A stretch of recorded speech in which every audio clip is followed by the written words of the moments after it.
Okay, so just out of curiosity, I just sprayed some starting fluid.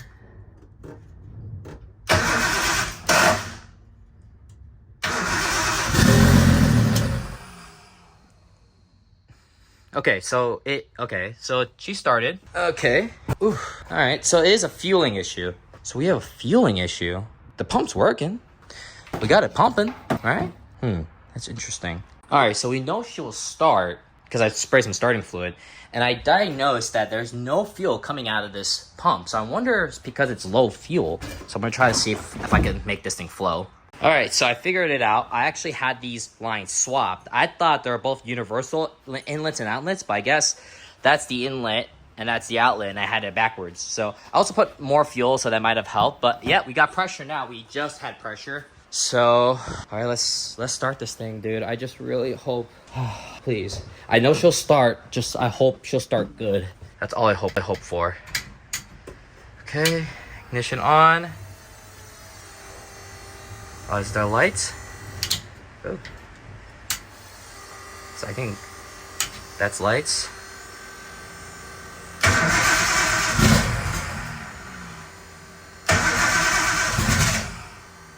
Come on, baby.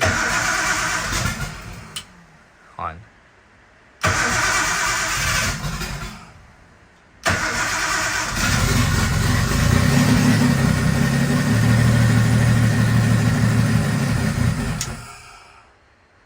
I didn't really see oil pressure rise though.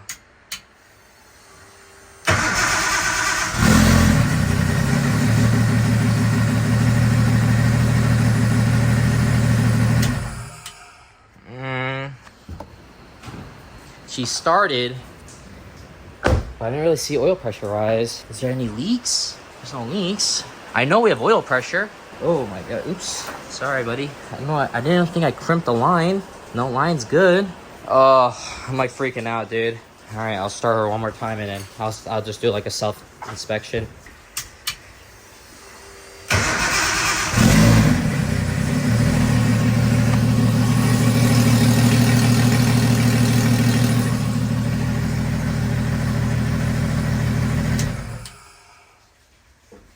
Still like...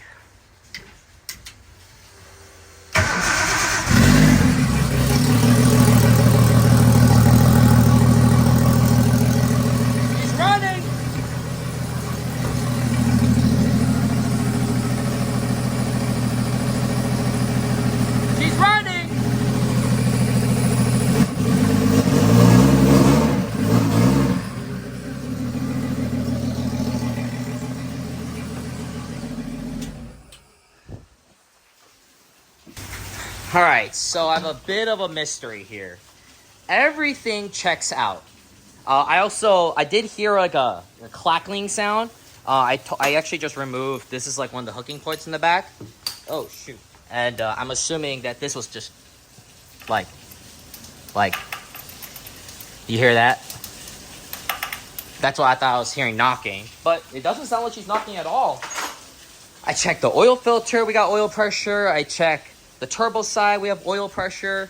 I guarantee if I pop the valve covers, we should have oil. So, I mean, she ran, and then I let her run, like, you know, give her a quick rev. I didn't hear anything specifically knocking-ish. I'm gonna go back on video to see. But yeah, no, she ran. So I wonder what is going on. It's definitely something to do with, like, down there, hon.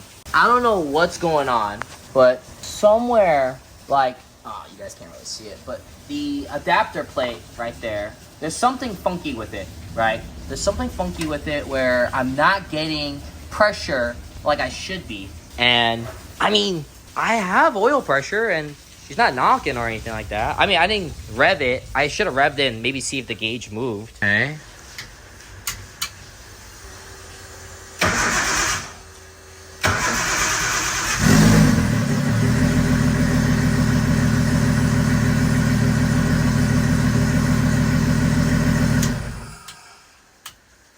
No oil. Like, I swapped 2 gauges, the lines, and they were good on the previous projects. So yeah, I'm gonna start her up one more time and then see if I rev it, maybe it will increase count.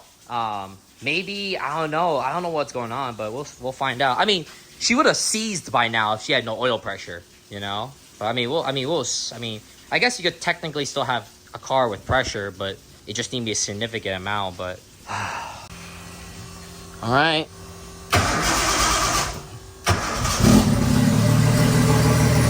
She's so loud.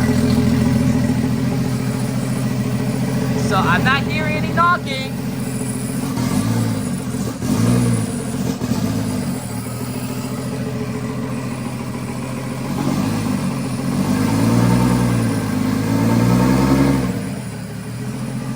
Yeah, no oil pressure. Why?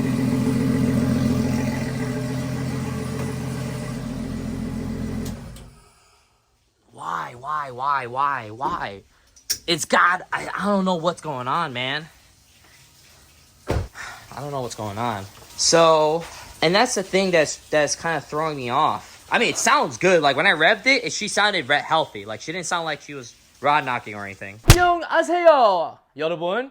So, you guys remember last time that we just got the car running now, right? I just got the car running. I am still in huge relief because I ain't gonna lie to you. If this thing wasn't gonna run, it would literally set my plans way back, which is already set already. So I am gonna figure out why are we having that little to no oil pressure issue. I like I said, on the last video, I know we have fluid coming through, and when we had a rod knock, it still had oil pressure. So I'm thinking is that I didn't clean out that block adapter, right? And I know it works because the Pink 240 it's the same placement as the Pink 240. We did not change the sensor placement or the place where you put the analog gauge. It's all still the same when we had in the Pink 240 engine. So I know it works from that spot. So and I've changed gauges, I've changed the wires from both cars, or like the vacuum tube. So my only other thing I could think of is, other than something's going on internally with the motor, is that the block adapter itself, there's some kind of debris or something clogging it up. So since this car doesn't run a traditional oil pressure sensor, like the ECU has no connection to a sensor. So we've always ran it like that. We always ran it analog style. The car itself, I mean, it'll be nice to have the OEM sensor plugged in, but as of right now, it always worked. We're gonna keep it that way. All the new builds with the wire specialties, always gonna have the original oil pressure sensor hooked up with it, so we could see it, data logging and stuff like that. But for now, we're just keeping it the same setup as like the FDM, which it worked. So I'm gonna take that out, and actually that spot is where you want that's the best part where the oil pressure is coming from. So, but I mean, even still, like, it puzzles me because it should still have worked regardless. When I did put the other, and I didn't say this in the last video,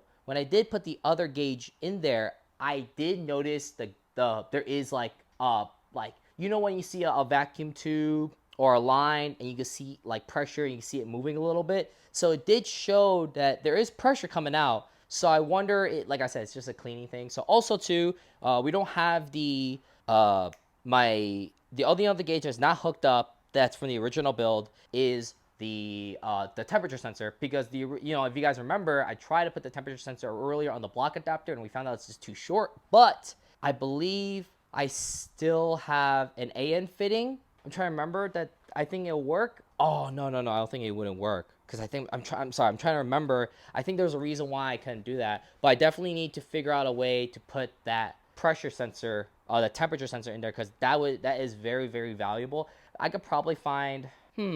I wonder if I could use this sandwich plate, or not sandwich. This plate right here. This relocation plate. It has 4 entries. I wonder if I could use that hole over there, and maybe I could put the sensor in there, as it's a clearance issue. So the sensor is too long. I have no idea where the sensor is actually. It's somewhere here.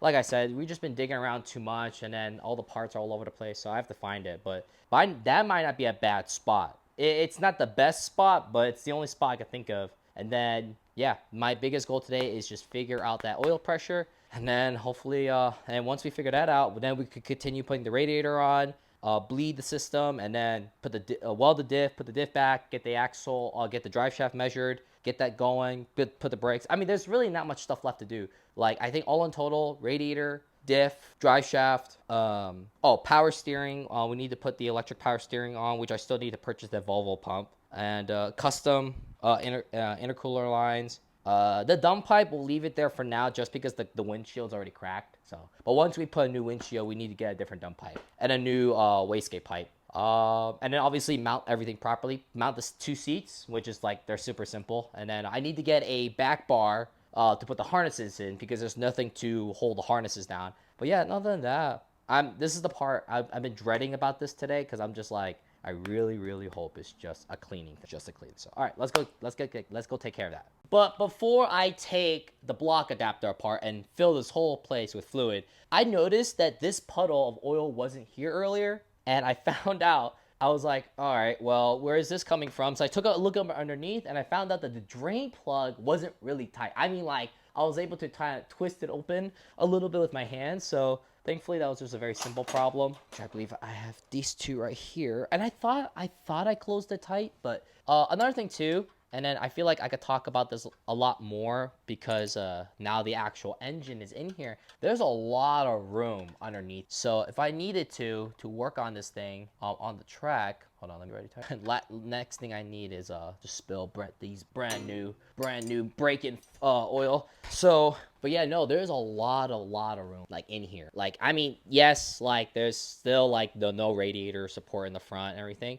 but and like I said earlier. And I just briefly mentioned, we deleted the pump because unfortunately when we made this motor mount, and I don't know, and I don't think I really elaborated when I did put it on together, but the reason why I had to cut it right here, you guys could tell why this motor mount had to be cut a little bit, is because when we had the donor motor, we didn't realize that these 2 bolts right here were actually meant for the power steering bracket, and I learned that on the spot. So I'm like, well, I mean, you know what, deleting a power steering pump is great because then and running an electric pump over here because the lines could go shoop up there and then away from the hot side. And honestly, if I want to go even crazier, we can even have a double cooler action where I could have the feed line go to this way, go back out to the pump, back into the rack. So, but that's something I'll think about later. I definitely would love to put a cooler for the power steering. So that's always but I mean, we have the room for it. But all right, let me go take this thing out. So the sad part is that we're gonna have to lose some fluids here, and that kind of sucks because this break-in fluid was not cheap. They're like $10 a quart.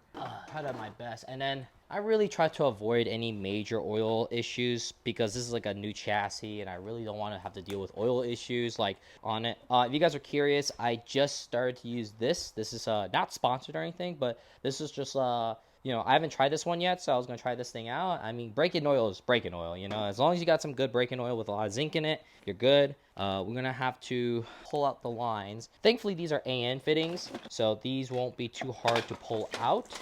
Deja vu all over again, where all my tools, I don't remember where I last left them. And now I have to run around and find them. I just refitted the toolbox. Not the toolbox, just redid the van, which hopefully I already made a video, or if I didn't, I'll make a video about it. Definitely, my lifestyle's definitely been hugely improved and motivated on the idea of keeping things simpler now that I'm a lot more kind of like, I understand what do I need, what I don't need. Used it forever.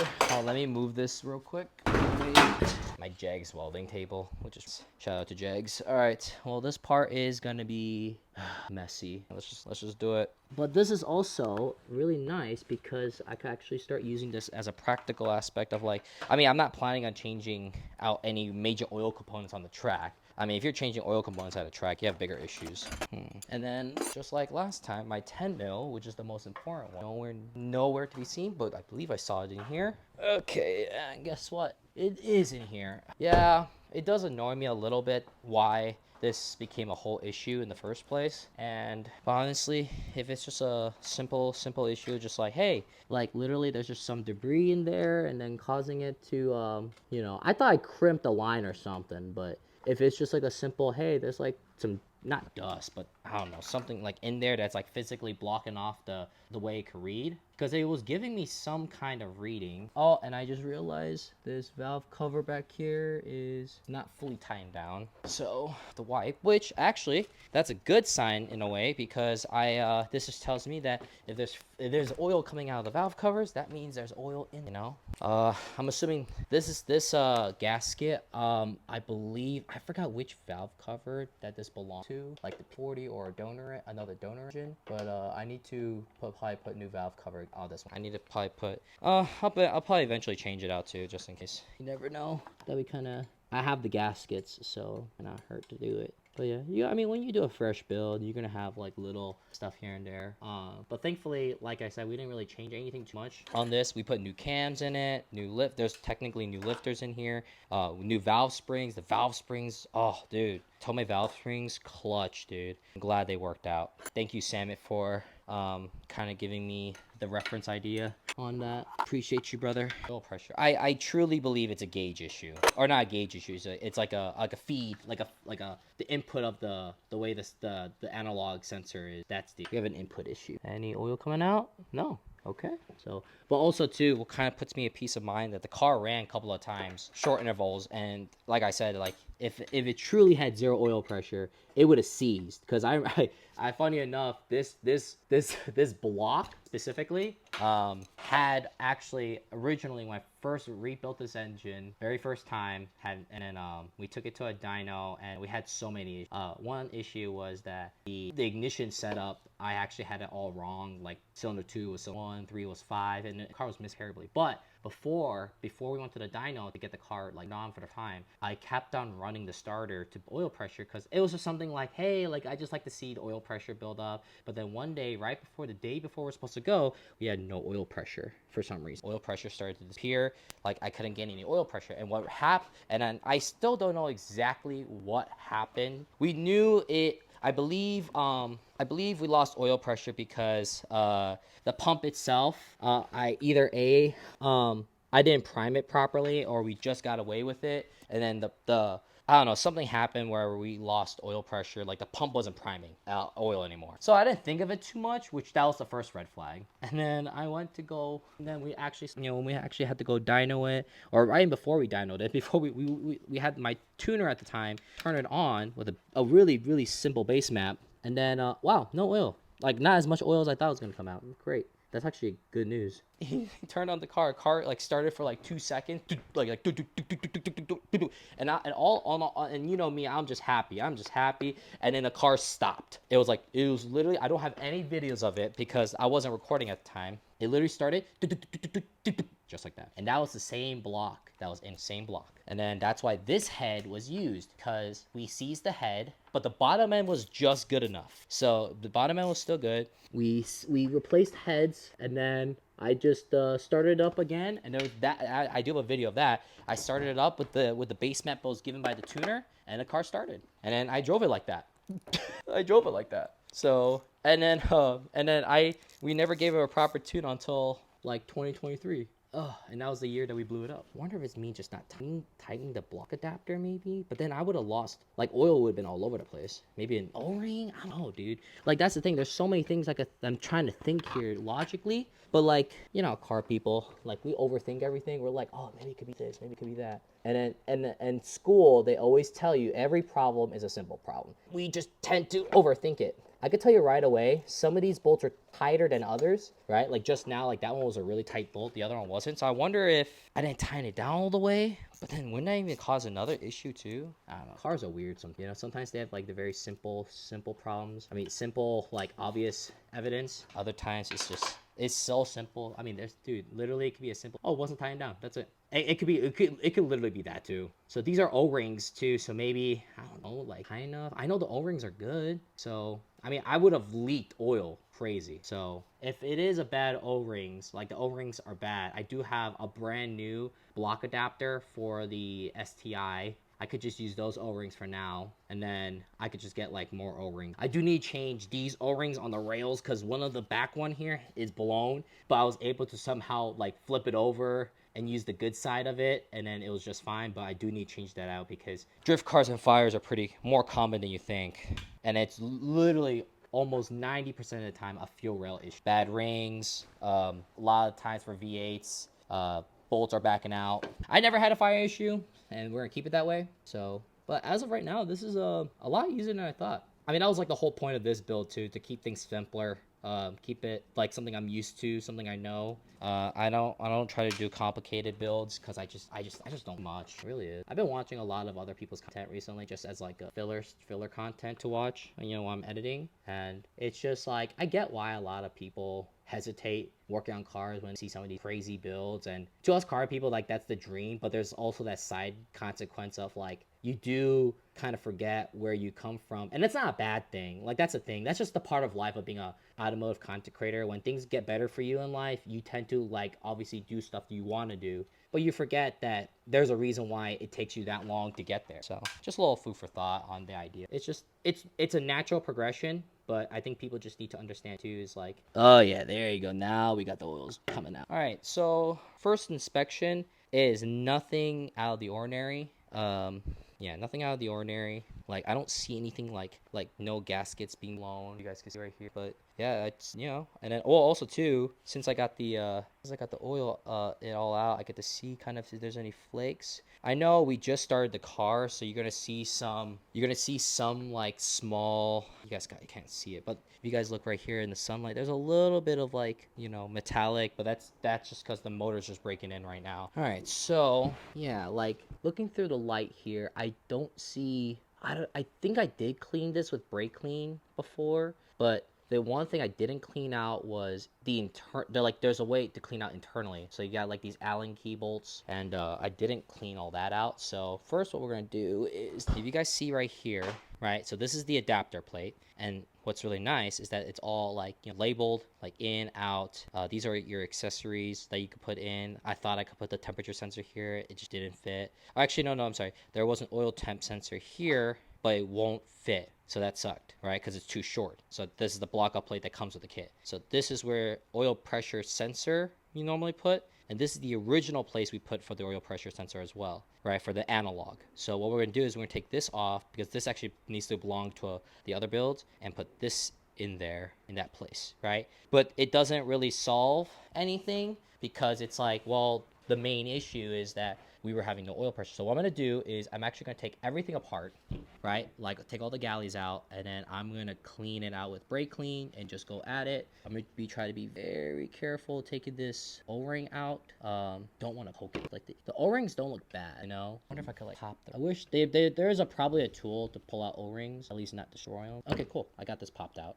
You just don't want to poke at it and then you rupture it, and then now you're kind of like, all right, well, that was pointless, because like like right there, I just poked at it. Best to cut the ring out. I mean, it's just an O. As long as you didn't tear it up, I know. I didn't like destroy it, or I just kind of like jabbed at it. All right, got the O-rings out. That's really important. So now we can really go actually add here and clean everything out. It is so hot in here. And that's why I'm like debating on wearing my suit now, because it's like, ugh, it's so hot. Oh, I definitely shower after this. Yep. I want to believe it was an install error. So come on, bro. This thing. Fudge. I know. the way I was actually yanking it from the other direction, but that's fine, because actually I think that helped it pull it out. So yeah. I want to believe it was because I didn't. I mean, look, all this like grit, well, not grit, but like just dust and stuff like that. So I mean, that's not good either. But thankfully, the filter would take care of that job. So clean everything out. So this is good. Okay. Try to do like a. Nope, that is too big. Oh, is it a 12? No, it's like an 11. Okay. My 11 socket. 11 socket. It's somewhere. Oh, it's probably in the trunk. Come on. Oh, it's always so much harder with the small guarantee. Yeah, it's a lot harder when you can't vice grip this thing. Oh, Jesus. Hold on. I need something a lot more grip here. How tight did I make this? Oh, what the heck? This thing is like low-key kind of tight. I mean, that's good. Oh, that is like really, holy cow, that thing was really tight. All right, well, there's obviously debris in there. Just gotta find the Allen key for this thing. Here we go again. I'm doing this right, yeah. Why is this thing so like, oh no, I'm stripping it. Oh, dude. What the heck? Bro, are you serious? Why is this adapter plate is becoming a whole issue right now. I just stripped that bad boy. And it's the right, it was the right one too and everything. I don't know what is going on with this adapter, this adapter plate, but it's becoming much more of a pain in the butt right now than it has to be. All right, whatever. It's not like I wasn't using that port anyway, but at least that's in there. You know, it's not leaking. All right, so obviously it's like really dirty. So I'm just gonna start putting some parts cleaner from CRC, and I don't have a bucket. I wanna kind of see what debris is actually in here. So I'm gonna try to see if I could find out what's actually coming out of this, it could tell me if there is actually.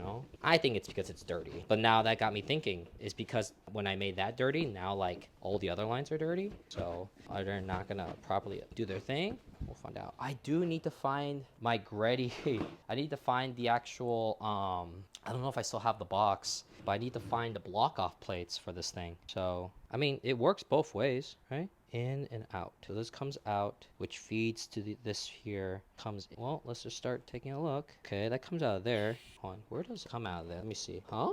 Okay, it comes out of there. Nothing major. Yeah. We're getting oil pressure because I know that. So, all right, well, it's all fully cleaned out. Like I said, there's nothing wrong with this thing. I just don't see anything. Okay, all right. So yeah, I don't see anything major at all. I'm gonna see if I have another fitting of these, if I could get that out. And then I need to find a block off for that one. I don't like the Allens, dude. I just don't like the. I didn't put any Teflon on it. So all right, so now they're clean. I'm gonna put everything back where it needs to be. And then the fluids here are like, I mean, there's a little bit of, I guess, not dirt, not good stuff, but not something like like it's obvious. I forgot what foot-pounds are these, but I think it's just I'll do like a final tighten down when I put it on the motor. So I think I'm just gonna put these two are identical spots, but this is specifically for oil pressure. So I don't know what I'm gonna do. Actually, I'm also gonna change this out, and then I don't know, maybe gauges works just fine. Yeah, I just can't think of a lock. And this adapter plate, you just plug in there. Yeah, there's nothing too crazy about it. So O-rings are fine. Everything else is fine. All right, I'm gonna go to the store real quick and get me a new plug for that, because I am not gonna waste time. I might as well just store and grab one. So plug that bad boy up. We're good.